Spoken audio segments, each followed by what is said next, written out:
Question number 7.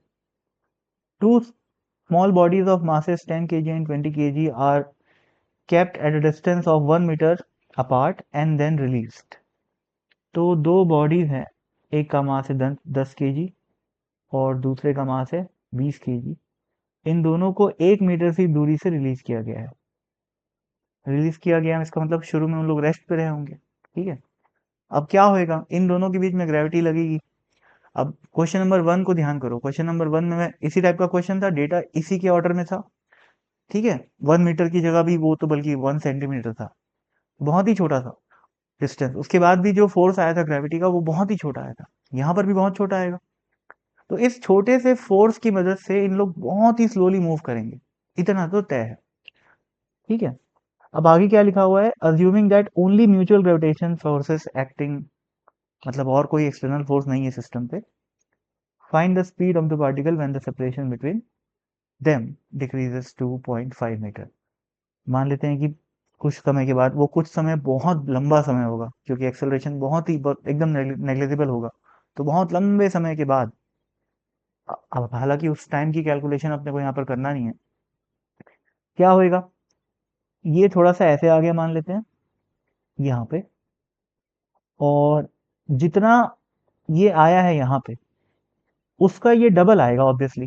क्यों? क्योंकि वो 20 kg का है और ये 10 kg का है। सेंटर ऑफ मास की पोजीशन सेम रहनी चाहिए, ठीक है। तो ऑब्वियसली जो ज्यादा भारी रहेगा वो कम ट्रैवल करेगा। भाई यहाँ पर रेशियो है 1:2 का, तो डिस्टेंस का रेशियो क्या रहेगा, 2:1 का, ठीक। तो ये ऐसे आ जाएगा और पार्टिकल आ गया अपना यहाँ पे। अब ये 10 kg और ये 20 kg, और लिखा हुआ है कि ये जो सेपरेशन है वो 0.5 मीटर हो गया है। इस पॉइंट पे इन दोनों की स्पीड निकालनी है।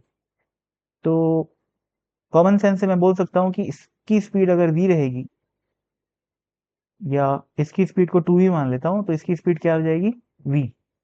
अगेन सेंटर ऑफ मास की पोजीशन सेम है और वेलोसिटी भी सेंटर ऑफ मास की 0 ही रहनी चाहिए।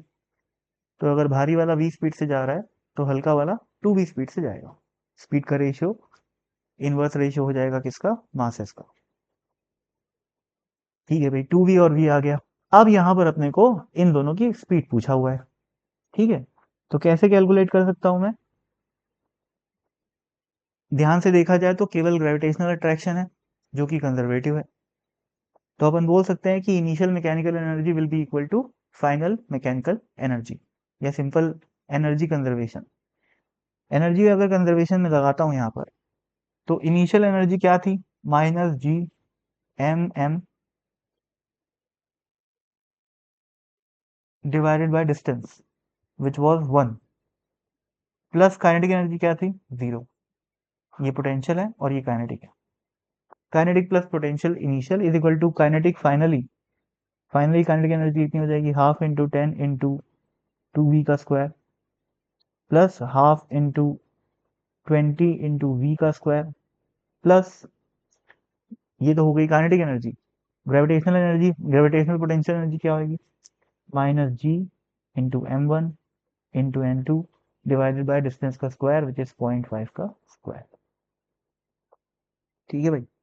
तो अब इस पूरे इक्वेशन में अगर ध्यान से देखा जाए तो इन दोनों की वैल्यू तो हमें पता है, 6.67 × 10⁻11, ठीक है। और इस इक्वेशन को मैं जब सॉल्व करूंगा तो v की वैल्यू निकल के आ जाएगी, बहुत ही छोटी वैल्यू आएगी, 10⁻⁵ के ऑर्डर में आती है आंसर। तो इसका आंसर क्या हो जाएगा, एक एक बॉडी की स्पीड हो गई v और दूसरी बॉडी की स्पीड हो गई 2v, ठीक है। तो वही अपना आंसर है। अब कैलकुलेशन आप लोग खुद कर सकते हैं, है ना। Thank you.